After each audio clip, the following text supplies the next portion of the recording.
evening, class. I'm Larry. How many of you have ever tried smoking or currently do smoke? And how many of you go out to the bar once in a while and have a few drinks with your friends? I've been on this planet for 27 years, and I've never once done any of those things. I've never drank any alcohol, I've never smoked any cigarette, I've never taken any kind of drug. And when I was a kid, my parents never really told me that I would be persecuted or I would go to hell, or that there would be some extreme punishment if I was ever caught doing those things before I was a full adult and could actually legally do them.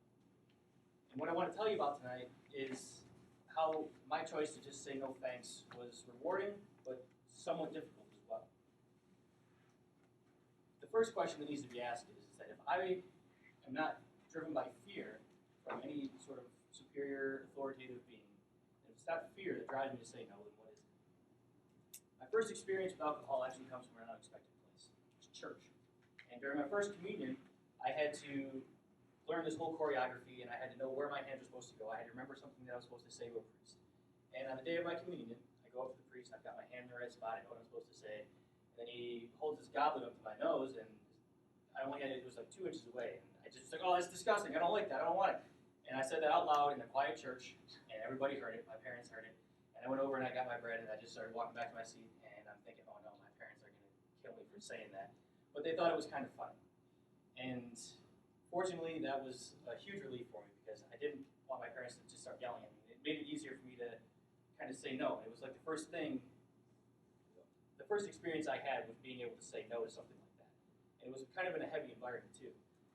So years go by, and now I'm in elementary school. I've got this fort in my backyard, and there's a little fireplace where we can have fires keep us warm in the wintertime. And two of my buddies come over, and they've got 2 cigarettes, and they start lighting up, and I'm sitting there thinking, this isn't right. They're kids. They shouldn't be smoking. And then they offer me the second cigarette. And it's already lit. They've taken a few drags off of it, and I'm bringing it up to my mouth, and I don't know what I'm supposed to do. And I look at the fire, and I just scream, oh man, the fire's out of control. Better put it out really quick. So we start putting it out, and I threw the cigarette in there, and we stopped it out, and that was it. I got out of that one just fine. But then the real pressure comes when I'm in junior high. I'm invited to my first big party, and at that time I was kind of not routine. I wanted to make a cool impression on everybody that was there. So I'm there, and I showed up with one of my good buddies, and we're having a good time. He's getting his drink on, and I'm just kind of talking to some friends, not drinking. And I didn't know it, but at the time, there was these 4 older guys paying attention to me. They noticed that I hadn't been drinking at all. So they come up to me, and one of the guys is just like, hey, I noticed you're not drinking, man, drink this. And I just backed away, and I was like, no, thanks, I don't really want to do that right now. And he's like, what are you, some kind of wuss? But his tone changed to something just extremely intimidating, and I kind of backed away, and I didn't know what was going on. I'm like, well, I just don't want to do it. I got real scared, real nervous, and I thought these guys were going to beat me up for not drinking.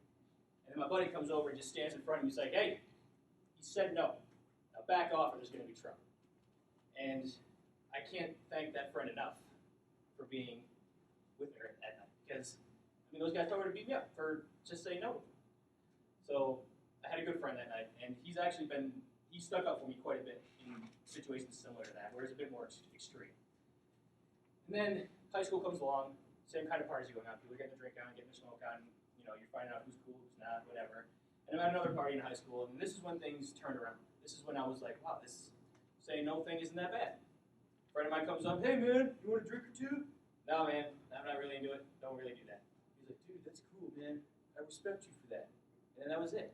From then on, it's been the same since high school. Every time someone finds out that I don't drink or smoke, they're like, man, that's so cool. I wish I had made that same decision. And, you know, since I'm in college now, people still will ask once in a while if I want to drink, but they don't know that I don't.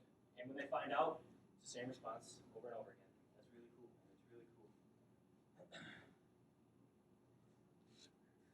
But now people will ask, do you want to try it at some point, maybe in your 30s or 40s or 50s, just to see what it's like? And I just say, I just don't think so. And then they ask why. I say, well, I can stand here and tell you this.